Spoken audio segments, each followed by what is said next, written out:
Welcome back, everyone. I did have a bit of a different direction that I had planned to take my next video, but given that there was some significant news from Cameco's Q2 uh, results and conference call, I figured instead I would add some commentary there. So that's what today's video is about, and I hope you enjoy. So I'm going to start with the biggest piece of news that came out yesterday, and that was Cameco's plan to restart Cigar Lake in September. At the beginning of September, with it's going to be 2 weeks till they get into production, so mid-September. Now, obviously, this isn't super bullish, and it slows the advance of the draining of inventory. So, in those terms, once we get to September, it becomes the advance becomes less bullish. Now that said, this whole time was a bonus, and I mean, for a few months ago, it was kind of mentioned. I saw multiple people say, "Well, it looks like probably the end of August," and that made sense to me for a number of reasons. Some of which I'll get into, other of which just kind of fitting. I mean, but uh, it shouldn't be a surprise to anyone that Cigar came back. I know there are some people thinking that Cameco was only going to restart it once the price got to, I don't know, 45, pick a number. But that is also unlikely, and I'll get into the risks that would be associated with that in a few slides. Now, obviously, the dream was that the disruption would last longer, and I don't know how much longer people were dreaming about, but the most optimistic scenario that I could realistically think of was maybe the end of this year before it starts coming back. Now, I didn't expect that as a base case. I honestly, and I mentioned this a while ago on Twitter, I was kind of thinking that based on how Saskatchewan seemed to be looking, we were basically already in bonus time for the shutdown of Cigar. Now, could it have lasted a bit longer? Maybe. Could it have lasted even super optimistically 3.5 more months? I mean, there you're kind of already pushing it. And for a few reasons, it kind of depends on what your numbers say with regards to how much uranium is still available and buyable. And so the real difference is probably not as much as you might, well, in pounds terms, probably not as much as that. That being said, as I've alluded to in prior videos, I do not expect the spot market to sell off, or have some massive dip because of this news. Why is that? Well, none of the pounds that Cameco produces hit the spot market. None of Cigar at least, and at least not now, because remember they're net buyers. And I mean, I don't really expect people pulling bids out of sentiment. I mean, it might happen a little. Some people that thought, oh, maybe I was going to get a higher price might sell now, but I don't expect it to be a huge move in the spot market by any means. Now, I said I'd speak to this, and here I'm going to try and word this carefully. I think it would be risky for Cameco to not be thinking about a restart. If not at this point, then soon. Because let's say the prices were to continue going up. Well, not only do they have their care and maintenance costs, which increase costs, but they would also be massively short uranium. Obviously, they have their mines and they could produce, but they would still have to be buying a lot. In fact, even with Cigar up, they still have to find and source a lot of uranium. Now, some they get outside of the spot market, definitely, but it becomes risky when the production is, well, if they had approximately zero production, they had to buy a lot, prices could eventually be going up, they could quickly lose a lot of money, and they could put themselves in a weaker negotiating position. Even as the price is going up, they could be losing money and not really in a great place to sell the pounds for MacArthur, because the utilities could see them getting desperate with how quickly they were losing money. So it was unrealistic for a number of reasons to have Cigar Lake be offline for too long, or to not have a point where they had planned to restart it. Now, one point I was going to make a while ago, I don't know if I ever said it, but I thought it. They probably don't want to give the market too much warning. Like, they couldn't now say, okay, we're only going to restart at the end of the year. They can't say that. Why? Because then the market knows they're in trouble. They On the other hand, it's unrealistic to think, okay, we're going to restart tomorrow. So there had to be some middle ground where they announce it in advance, but keep a bit of control. So, and I guess that's kind of what they did. And realistically, I look at this, I look at the scenario, and I look at, well, if I was using my numbers and if I were in charge of Cameco, as much as it's unfortunate and kind of risky now to restart because of sentiment, because of whatever, I would have to be looking at doing approximately what they did based on the numbers that I'm using, the numbers that I'm looking at. So obviously, if I'm like the master puppeteer behind the uranium market, I would say, buy juniors, keep Cameco offline. But for Cameco, it makes sense. It might make sense to start looking at coming back soon. Now, on the other hand, they did add a lot of if it's safe, if they can figure out the logistics, if. So on that hand, it does give them flexibility to kind of alter their schedule a little bit, and they may still. That said, the restart did catch me a bit off guard, I'll admit, even though what I said of like if I was using, if I was in control, if I was using those numbers, I might have done the same thing. That said, Saskatchewan, which is, for those of you outside of Canada, this is the province where the Cameco is located with their mines. It hasn't looked worse than it does now. Now, that being said, the far north, which is the region where Cameco has their mines, that doesn't look necessarily that bad, but it seems to me like you're splitting hairs, because the north, which is different from the far north, had 40 something cases yesterday, and that was basically the worst day. So I mean, if we're talking ESG, it seems like an odd time, because it seemed to be more under control a few months ago, or a few weeks ago at least, and they didn't bring it back, and now it seems less under control, and they announced a restart. So it seems odd, and of course it was unrealistic to think that it would be down forever, but again, the timing just seemed um, odd. So enough talking about that. Inventory. Their inventory was actually up a little bit. Now, it was probably a deliveries versus buying mismatch, in that deliveries were probably going to be taken later in the year and the buying was done earlier.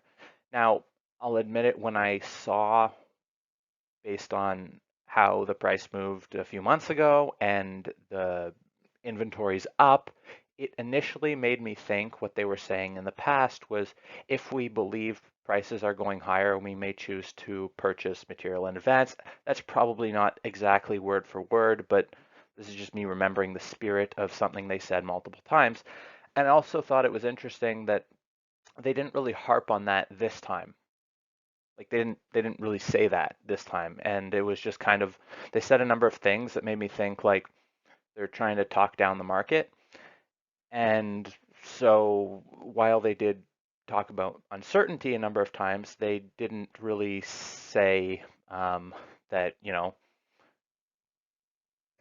I mean, they were just talking down the market. Maybe that's their book. Maybe it's because they still have buying to do. Who knows? But another interesting thing that they made a comment on was one thing they were happy about was it seemed they were happy that no traders out there tried to squeeze them in terms of um, bidding up the price, making it harder to buy. They seemed fairly content that they were able to make deals with traders and traders were competing against each other. So that doesn't strike me as the comment of that there's so much supply that they'd be able to buy from anyone they wanted to, or there's people dumping on the market. It seemed like, okay, well, they're kind of concerned about them finding material here because it wasn't cordoned off by traders. So, I mean, that was a few things that I found interesting in terms of what they said. Uh, in addition to me thinking that, I think someone asked a question at the end and they claimed it was not the case. So I guess not, but it still seemed something like something potentially worth thinking about. Testing, because this always breaks. Okay, so another point I wanted to make, because this is often the source of confusion, especially for people newer to the space, and there are a few of you out there. I don't know if any of you watching this is newer, but Cameco talks about 19.3 million pounds of purchases in the first half, and then basically in the same section, they talk about how that compares to the 58 million pounds of spot volume in the first half. And one thing that I wanted to make abundantly clear is those are three different numbers. And yes, I mean three different numbers because A, the purchases were not all on the spot market, not even close. B, the 58 million pounds is a BS number because that is the total amount on the spot market, not the amount that left the spot market. And there's a good chunk of that 58 million pounds, which is churn. So I buy from you, you sell to me, I, and then the reverse. So pounds bouncing back and forth, and it's not a true volume of that much uranium left the spot market. So all of these numbers are nonsense, basically. I mean, they're accurate, but they're not meaningful. And the other thing is on that number, if you look back to April, it was record volume, record whatever. And it seems to me that that was when the mines were going down. So you probably had Cameco in the spot market buying significant volumes in April. But again, there were other people there, and no, they didn't buy all of it. So if I had to guess, I would say Cameco was likely in the market in April, likely buying a lot then, probably started to see the price move and might have thought that, okay, this we're into price discovery. And so they might have, again, I'm speculating here, there's a lot of uncertainty, a lot of whatever, so they probably stocked up a little bit, not too much, because again, that's not really helpful to the narrative that they're trying to convey.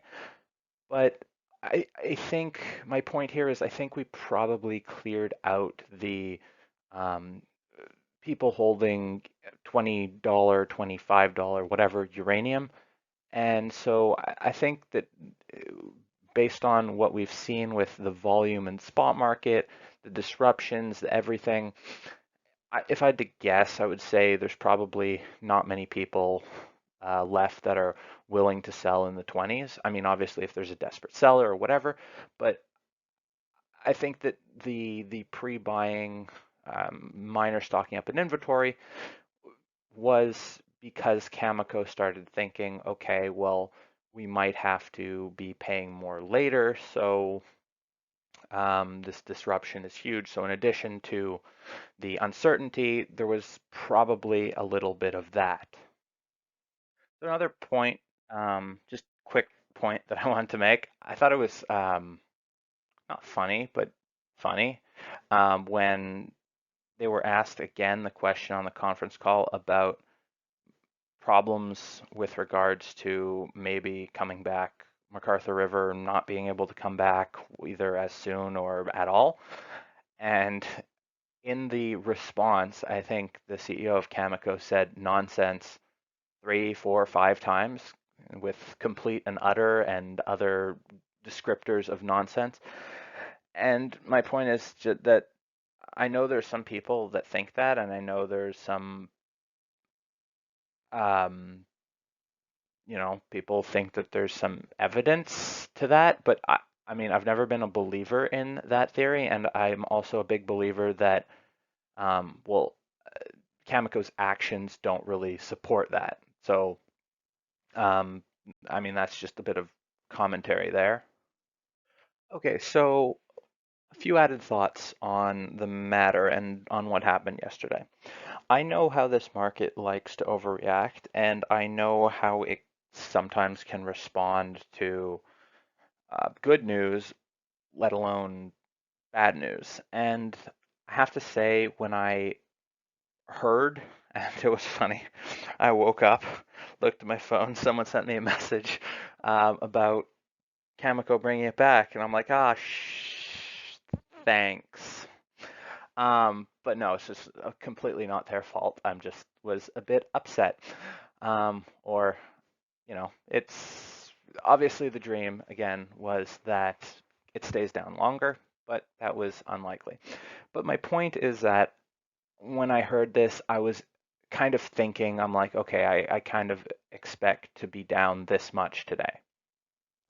In the end, I was only down 40%, maybe 50%, maybe 33% of what I expected. Now, that's not to say that the market didn't overreact enough, because I thought about it later and I thought, okay, well, part of me thinking this much is removing some likelihood of it going higher in the future. So it, I think it was an overreaction to the downside, but it was still uh, unfortunate for the bulls. Um, it was, it was inevitable news. So people probably knew it was going to be happening. I mean, everyone knew it was eventually. I guess it was just the hope that it would be later. But, there's always bulls hoping for more, bears hoping for less. And so there's market meets somewhere in the middle. Now, what this means, obviously, again, is that everything that happens, let's call it Q4 and later, plays out slower. So how impactful this is kind of depends on what you think is going to be happening by the end of Q3 and into Q4. Do you think that the price is going to be moving? Because if so, then is that because there's less uranium available to be bought? And if so, the eventual impact of this would look bigger looking back. But again, if you think there's plenty of pounds still to be bought in the spot market and this was always going to take longer anyway, then it's more of a tack on some time type impact. So it really depends on how you're thinking about what is going on and how much time could be left or is left. Another interesting thing that I saw the other day is the SWU price was up recently. And it was funny because this was one of the least talked about things I've seen. People talking about um, Kazakhstan maybe extending, people talking about new reactors being announced, India, whatever. But when I saw the SWU price, I'm like, okay, well, this is really interesting because I mean, that's just one of the things that I was kind of watching for as was kind of be a bullish sign. But I saw that move up yesterday. Again, it wasn't like skyrocketing, but it was, plateauing for a while, and that was interesting. And I thought it was interesting that this also coincided with some talk of some request for proposals, RFPs, that have been hitting the market recently. So that's interesting. I wonder what the correlation is, if it's correlation. But again, it's just some interesting signs in terms of timing and what's going on. Okay, so what is next? Well, on Monday, there's supposed to be Kazatomprom is supposed to give an update. Now, um, I'm thinking that they might um, extend for 2 weeks, or say we're extending for 2 weeks, and then there's a gradual uh, back to work. But again, it's highly unknown. Maybe they start sooner, maybe they start later. It's very hard to measure what's going on there in terms of the opinion towards the lockdown. Um, so there's that. So the other thing I wanted to point out, because you're probably going to see on Monday, there's probably going to be some people, or maybe before Monday, early next month, they're changing the rules with regards to what qualifies as a case. So I'm guessing that when that happens, there's probably going to be some type of spike, like a one day, like, oh my gosh, look, the no control, or the control is gone, or whatever. And there's probably going to be some people that point to that and as like a big deal and say that, oh, the lockdown is gonna last so much longer. Again, we knew about this in advance, so um, not saying that things won't last longer. I'm just saying that it's gonna look like a spike probably when they change the count. So don't get too out of order about that. And the thing that I'm hoping for, but not expecting because of all the uncertainty out there again, is Kazatompром's guidance for next year, an updated guidance, maybe even 2022. Now, um, I was of the opinion last year that the difference between last year and this year, when Kazakhstan announced the next year's guidance, would probably be a interesting point. Now, even more so, very big deal. The guidance, who knows if we'll get it. So, but we're supposed to get some type of update on August 3rd, which I believe is Monday. Thanks for watching, everyone. I hope you enjoyed. And as usual, not investment advice, although I think in this one I probably dropped a few more hints about my thought process than what I was intending. But anyway, um, that's it for today. And until next time, have a great day.